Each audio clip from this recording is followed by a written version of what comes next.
నేను హాస్పిటల్కి వెళ్ళి చూశాను. రాఘవన్ ఐసీయూ నుండి వార్డుకు మార్చేశారు. ఓ, ఇక మీదట భయపడడానికి ఏమీ లేదని డాక్టర్స్ చెప్పారు.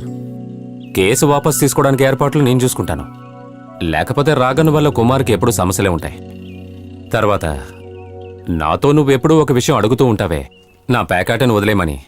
నిన్నటితో నేను ఆపేశాను. మీకు చాలా థ్యాంక్స్ అయ్యా. నేను మళ్ళీ సింగపూర్కు వెళ్తున్నాను.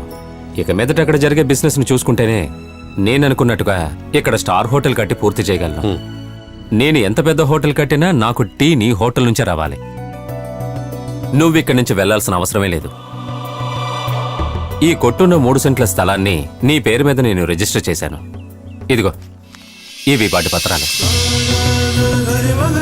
తీసుకోరా.